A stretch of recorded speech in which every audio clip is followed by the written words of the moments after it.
Hello, motherfucker, welcome to my fucking crib. Introduce yourself. What's your name? Well, I've always had a background in music. My dad, he's a DJ, goes by DJ Modest. He's always been, had somewhat of a name in the city of Montreal. Yeah. When I first got into music, it was like I was playing in a metal band, more or less. I kind of discovered that I kind of had like a talent at drums and stuff for rock band, which is funny. So my parents saw that and they're like, "Yo, like, nigga, we should get you a drum set." So they decided to do that. My first adventure in, recording and stuff was playing drums for metal groups. I was jumping from band to band all the time. I started touring when I was like 16, 17. And it was like, it was almost to a full-time basis. It could have been, but, things didn't end up working out. It's hard to make money on the road when you're doing that type of music. Yeah. So like when it comes to like this, the music I'm making now, I kind of like discovered that sound. It wasn't always the way it was. Like I kind of started as a alias called RDA. And that was more or less like the shit I was talking. I would say I had bars. Like I was like ready to for the flipping words and all that bullshit. That that was the time for all that. Yeah. But now I try to incorporate my metal shit with the rap shit in terms of just like beats, like the way I just try to structure my songs. It's just I'm all over the place with it. Like I'm always fast and slow. Fucking, I just like in metal, how they got breakdowns and all that shit. I like to think of all the parts that change in my song is my breakdown, my type of breakdown that I got going. That's your vibe. Like I like right when I listen to it, it's very like disruptive. I found at least like with the bass, Yeah. like and like it's definitely like you said, the metal influence. I can definitely like tell immediately. In terms of like the BPM and shit, it's always fast paced. Like you listen to the drums, it's very like sometimes very distorted. Yeah. Yeah.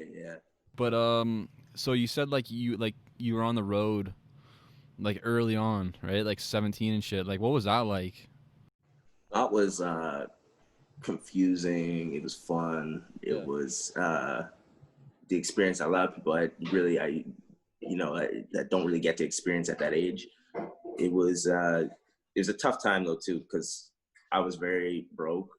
Like with I just wanted to tour, but I didn't realize that you're not really making that much money, when you're finishing your sets and all that shit. You know what I mean? Even with merch and shit, like the money is still like kind of kept to the band, and it's not like individual.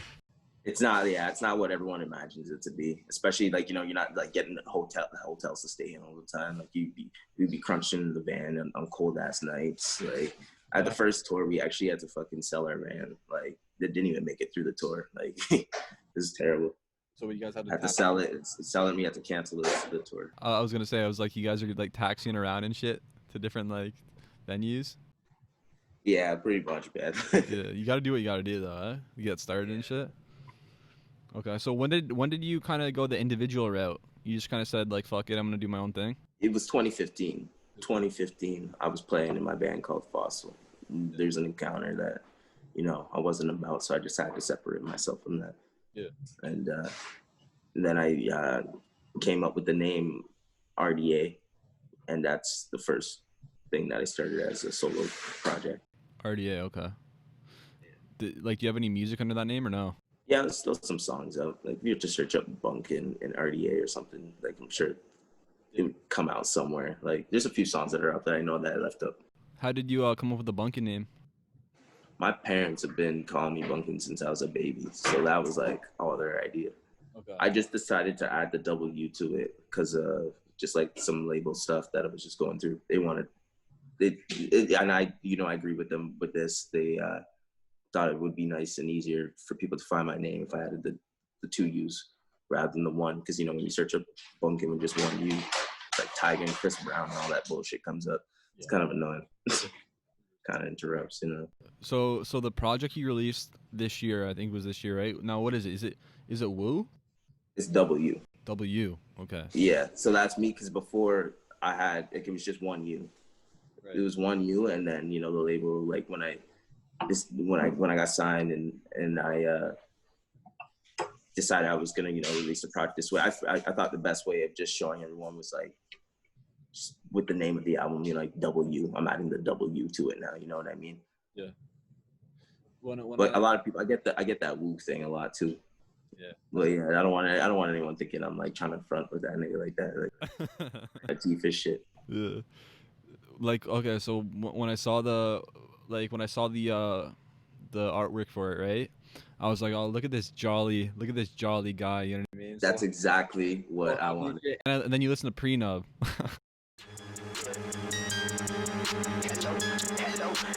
Hello, motherfucker, welcome to my fucking crib. Introduce yourself, what's your name? Why you smell like shit? Take your Yeah, exactly. Yeah. No, that's exactly what I fucking wanted. Yeah. I'm glad that you took that in. Yeah, it shocked. Like I was like, holy shit, this is not. That's probably what people always think. Like when they see something like that, like you're kind of trolling them and shit. Yeah, literally, you just like, I want you to think of it like, look at this fucker. Like, look like. Oh, what a nice chap. Listen to that shit. That's fucking hilarious. What was the process like for making that? Right? How many songs are on it? Is it 12 or 13? It's 14. There's 14 on there. Why did you want to make a project this year, and kind of what was your like, what did you want to accomplish with it, or what was like kind of the vibe you're going for? I was trying to manifest a little bit, like, not like, besides the 14 women getting killed in the fucking beginning intro. Besides that bullshit, like, I was just trying to like manifest my shit to try and like bring myself to another level in terms of like a new place and all that shit, which so happened actually. So like right after that I released that, you know, I ended up like getting a new place and getting signed and all that shit. You know, things just started to work out a little better. What's your favorite song off the album, and what was your favorite to make? Never Enough is my favorite one, and Prenup is definitely like that was one of my most favorite. That was definitely the most fun to make. Yeah. It's just in the process with you know, having my security on there. The guy that's yelling on there, it's one of my security guys that helps me out when I'm out of town and stuff. That's solid. Yeah, no. I like that. Like he's close to family and stuff, so my family listens to that and they think it's hilarious. Does your family fuck with the music and shit? Yeah, they're all supportive of it. They're all they're all down for what I do and stuff. My mom choreographed the Buckle Up like dance actually. Oh, so okay, so they're into it like heavy, like they really fuck with it. Yeah, they all support me like that. That's hype, bro, for sure. Well, I guess you said your dad's a DJ and shit, so he's gotta love that you're doing the music type thing. Yeah. So he's been in the scene and stuff. He knows who to fuck with and who to not fuck with and stuff. I don't really go to him for a lot of stuff like that, just because I try to like, you know, I want to learn the shit myself. Exactly. But you know, it is obviously good to take. I know he's lived a life, so it's like, you know, why not? You know, I'm sure he has something to offer, right?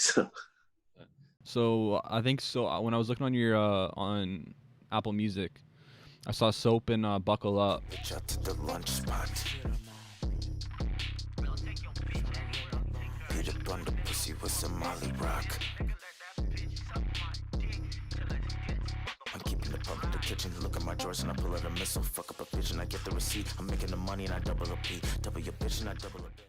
They're, like you said, they're under Cleopatra Records, right? Yeah.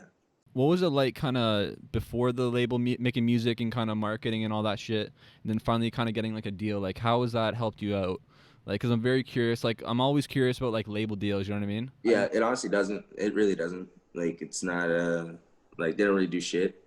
Like, it's always, you're going to hear the same stories with labels and shit, too. Like, yeah. I want to experience it for myself, though, you know?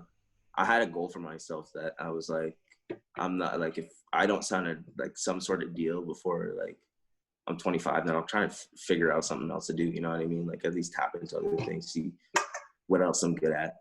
And, you know, so I kind of just said that for myself. I wanted to do that for myself so I can feel accomplished of something. You know, it was on my bucket list to sign some sort of deal. I've had many label offers, but I was always just looking for the right one. And, you know, the right one to also represent. I don't really care that they don't do anything for me, but it's just, it is what it is. Like that was just my fucking goal.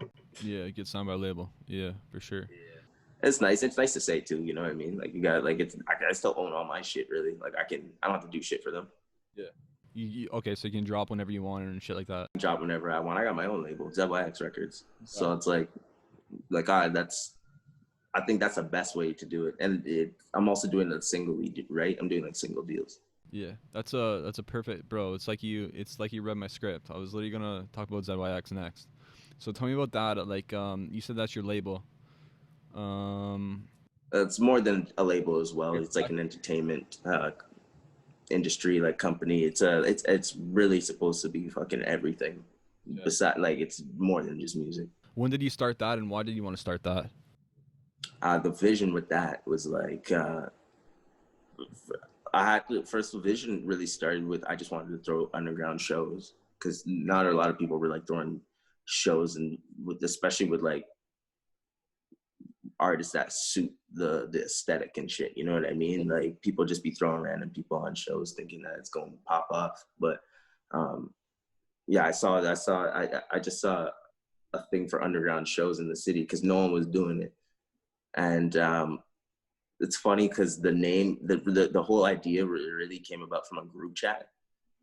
And I just kind of threw everyone in a group chat, and I was just like, and I just named it ZYX. That's literally like how it kind of happened. And because everyone was so strong on like everyone had artistic ability to do something, you know what I mean? Everyone was involved with entertainment. Anyone I threw in that group chat was, you know, had something to do, was an artist, was a photographer, was somebody, you know what I mean? So I decided to just throw these parties and just invite all these people. And, you know, I guess it ended up turning out cool. So I decided to, you know, put a name under everything that kind of suits that aesthetic. So it's like a collective. It's a bunch of people that are part of it. There's a bunch of people. There's people I don't even fucking know. Like there's like I just claim and shit from around the world and shit. I'm like, it's cool and stuff. And that's, you know, I've always wanted to be a part of, growing up, I wanted to be a part of something that I started. And I always was never let into something like that because I wasn't fucking cool enough or some shit. But now, like, you know, I just let everyone fucking rock it. Like I get, like you can buy the all access passes for like $5 and you just rock them. You know what I mean? Like support. True. That's hype. Fuck with the merch for sure. So, so you're talking about the performances, right? Underground performances. I assume like some of those were done in, like the Kill Room, right? Yeah, just a lot at the Kill Room. And so I've never been to that spot, like, but I always see videos of it, and it looks insane. Like it looks fucked, man. Like especially the performances like that. So it's like a very underground, like legendary Hamilton type spot. So tell me a bit about that, because like I see it's in your Instagram bio and shit. But like what's like the vibe like there, and what's it like performing there? Because it looks nuts. Performing there is it's a different vibe, I would say, for everybody.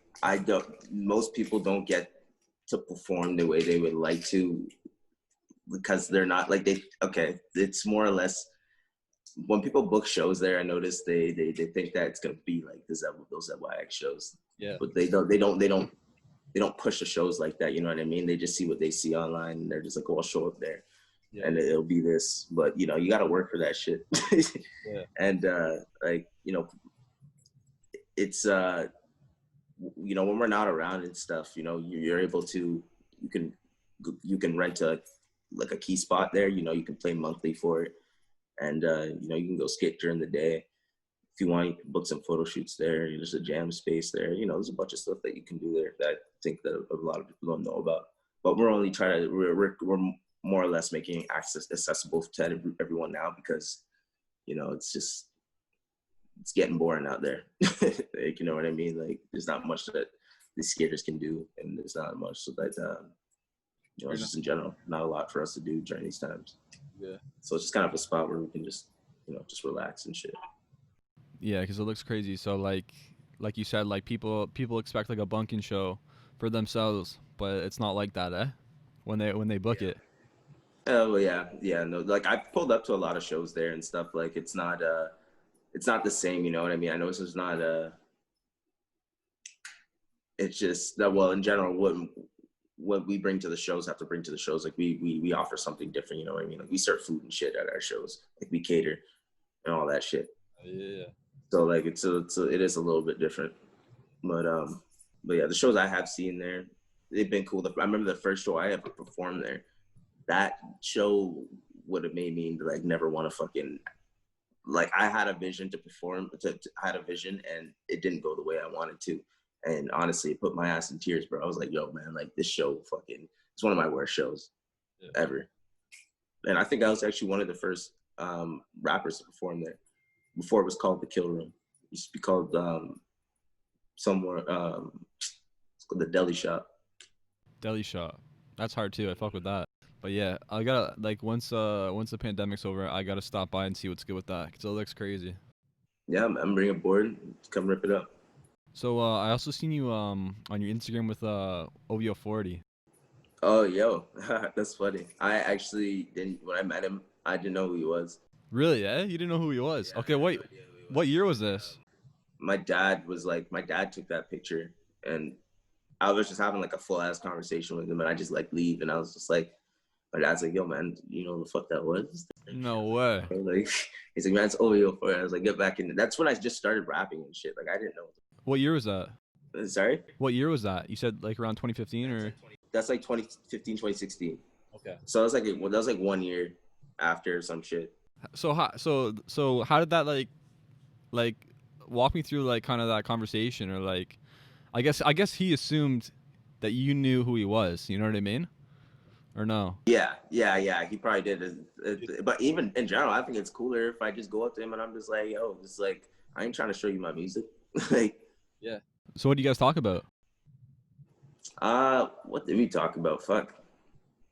Honestly, I don't even remember because I was turned Socan Awards, open bar. Okay, is it? No way. It's open bar, and it's like fucking all you can eat. That's crazy. Socan Awards. Well, The shit is like literally, it's crazy, bro. You just go up to order whatever the fuck you want. There's like 7 bars around that place. is it Toronto? Yeah, in Toronto. Yeah. I mean, like, that's crazy, just getting a picture with him or being in the same room as him. So what were you? You must have been backstage at like a party or something like that, right? Well, like he was there for the awards. Yeah, there's a lot of people there. Like the one nigga I didn't expect to see there was Carlos from YTV. Carlos, classic. Yeah, I was like, what the fuck? Carlos, yeah. I've never like fanboyed like more in my life. Now, did you talk to him or no? Yeah, I talked to him and shit. Like he was like, yeah, his wife wasn't impressed with me and shit too. I was just like, I was fanboying. I was like, yo, Carlos, nigga, what you doing here? And she was like, I interrupted his conversation because he was networking with my cousin, and yeah, no, it just didn't look good on him or my dad too, who was bringing. I was like there under my dad, but he usually lets me do my own thing when I go there. He was there managing my cousin, and I just kind of made them look bad. That shit was fucking, it's crazy. But yo, man, when do you see, why is Carlos at the Socan Awards? Why is he at the Music Awards? Yeah. Come on now. Okay, so who's your cousin? I was seeing with Tyler the Creator, right? Yeah, Tyler. Where was that? That was in Montreal too. Really? Okay. Yeah. That was years ago. Damn. They always come through Montreal. Sorry. They always come through Montreal. All the time. Yeah. No, same to go back on my dad. Like he knows a promoter that brought him down there. So I was helping out with them with Odd Future and all them for the weekend that they were down. So I was like, yeah, it was just, that was like, that was a cool experience. You know, at the time, Tyler was like my favorite rapper. So that was, yeah, it was surreal. How are those? And I'm kind of cheese, bro. My vape just broke. That's crazy, bro. This isn't all my music videos. Like, You gotta get it fixed. You gotta hit a vape shop or something. Do they fix those or no? no, they fucking, it's like the little chain that comes off. Now I'm gonna lose it, bro. Like straight up, this is what kept me from not losing my shit. Okay, so also Easy Son, I seen that too. That's interesting. Like that's crazy, right? Yeah, I know both his sons. Okay. I played with Lil Easy, and then he has he has another son called Baby Easy. Lil Easy, I met briefly, when we had a show together, and that, another Montreal show. And Baby Easy, we just connected like on Instagram and shit. He's actually like in my group chat. Like he doesn't really be saying that much shit in there right now, but if I give him a call, like he'll be picking up. It's pretty cool actually. Like That's legendary. I started rapping watching the fucking Straight Outta Compton movie. I remember like writing out my rap because Eazy-E could do it in the movie. I was like, yo man, that's pretty tight. Like, let me try a little something. Yo, that's 100%. Like I think anyone that watched the movie and saw Easy like kind of fuck up and kind of and not be confident in rapping, and then he flipped it around. I think a lot of people that kind of inspire a lot of people to fucking start rapping, you know? Yeah, no, totally, man. That shit is tight. So like you mentioned that that you link with these people a lot has to do with like your dad in the promoting business and stuff like that. It seems like he's like very like well connected and shit. Like He's very. I guess he knows how to get to people. Yeah. But so do I. Like Yeah. it's just it's just learning and just not be. It's just how you want to be treated. I don't know. It's weird. Like it's just approaching someone how you would be approached. So talk to me about working with Matstubs. I seen him on the Instagram, and then I knew that you guys were working together for a bit, right? Yeah, Matt, my boy. You was just here like last week. Was he? What was that like, linking with him and stuff? And like, what's that process like? Cause like, he's a creative guy. You're a creative guy. Like, what's that like, making music together and shit? So with Matt, it's when I work with Matt, I never know when I'm going to see my mix or hear it. Yeah. It's just kind of like a waiting game with Matt. But Yeah, it is, eh? I feel like he gotta. No, it's like I gotta shake him. I gotta shake the nigga. I'll be like, hey, you know what I mean? Listen, Matt. let's get to work here, shit. But I love the nigga. Yeah. I don't know. Like I feel like he just gets inspired easily, and I just gotta spark that shit back up. But when I do, it's just I don't know. I feel like he's in his own world. Yeah. He's in his own world. He's definitely super like talented with that shit. You know what I mean? Like, but I know what you mean. Like, you gotta like kind of like, yo, okay, it's time to get back to work. He's probably working on tons of different things. You know? Yeah, totally. Yeah, no, he's I don't think he realized how much potential like he has and shit. Me, I look at it, I'm like, bro, you there, and he's just like, yeah, it is what it is. Yeah. Exactly. That's exactly how he is. That's how I kind of look at it too. I'm like, this guy's got like It is a good mentality too. You know what I mean? You don't want to get ahead of yourself when it comes to this shit.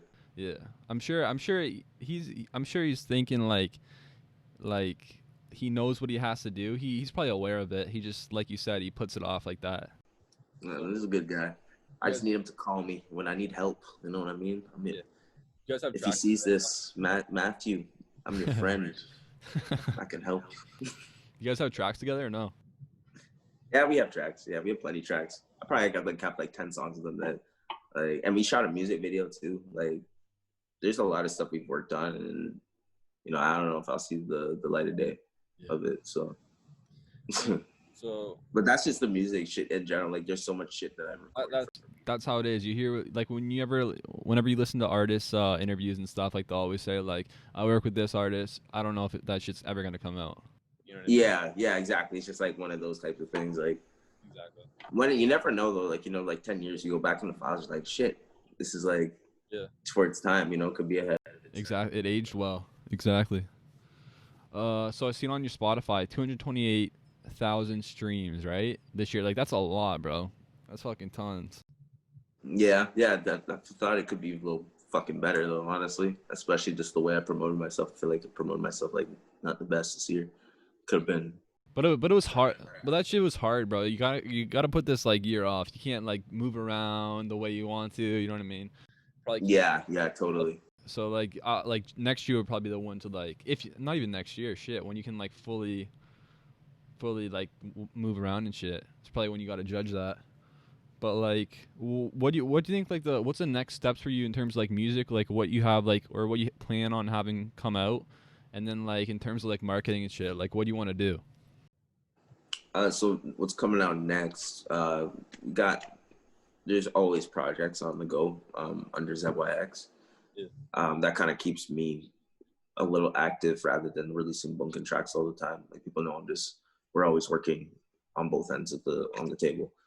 But yeah, we got coming up next. I got like a couple music videos up on the ZYX page. My cousin Trill, we're gonna release him as an artist. No one really knows who the fuck he is under ZYX, so we're gonna try and push him a little bit. And sorry, you asked something else. Yeah, no, it was a long question, but I was gonna ask about like what you want to do in terms of marketing, in terms of like what you think you got to do next to like take it to that next level. Yeah, so like the marketing and shit, like, man, that's like a whole. Everyone says I do my marketing and all that shit, right? But like, I don't know, man. Like it's always everyone always wants more. But I've also come to realize, like, I don't know, like the plays haven't really like it's from where I am from last year to like this year and stuff. It's not like just because I have like 100,000 more plays, it's so ain't really making a difference in my pocket that much. You know what I mean? It's just I just do what I love, and just if people fuck with it, they fuck with it. I'm not really making the music like that for everyone else. Yeah. ZYX, yeah, like ZYX, yeah, that's for like that's a whole other aesthetic and all that shit. But under BUUNKIN and shit, that's all for me. Which they do fuck with it clearly with the streams and stuff. And like I said, like it's hard to get a read and like market nowadays. Yeah, it's really hard, man. Especially when because a million people are trying to do the same shit. There's always these new kids coming out with like crazy ass shit, and like like like most people be paying for a lot of shit. We shouldn't be paying for anything, man. Like we shouldn't have to, at least. Like the way like the algorithm is going these days, I think it's all fucking with all our generation. I don't know. There's something going on with it. Yeah. I think it's flooded, bro. There's so much shit to consume. Like it's just like, yeah. I think a lot has to do with like relationships too. You know what I mean? Like fucking hitting the road and like trying to like meet these people. You know what I mean? Yeah. See, I know it was easy right before COVID. That's what we were just straight up doing. We were going to the clubs every night and just networking with all the owners and just trying to get a nice spot in with any club or any place we go to. Yeah. Have you ever like taken any trips or anything to like LA or New York and try to like push it hard like that? Or no? Yeah, like that was like another plan too, because the label that like Cleopatra's out in LA. So first thing I'd be doing when I go out there is probably checking them, seeing what's good with them. Where's my check? Where's my check? So, like, what artists you want to work with eventually one day, maybe? Like, who you listen to that you fuck with that you're like, damn, I gotta get a feature with them. Yeah, like Missy Elliott. Legend. Fucking who else? That's pretty much it. Missy Elliott, eh? Yeah, Missy Elliott. See, that's a unique answer, but it's a fire answer. Missy Elliott's crazy. I fuck with Missy Elliott hard. Yeah, that's it, yo. If I can just get her right on the track, yo, it's over. Listen, bro, thank you for coming on here and chatting with me and talking about like your project and what you got going on and stuff. Appreciate it. When the pandemic's over, link up face to face, like you were saying. Yeah, man. Like now it's hard, but like link up. Eat some chicken, know what I'm saying? Eat some chicken, have some sherry. Yeah, no. You know. Yeah.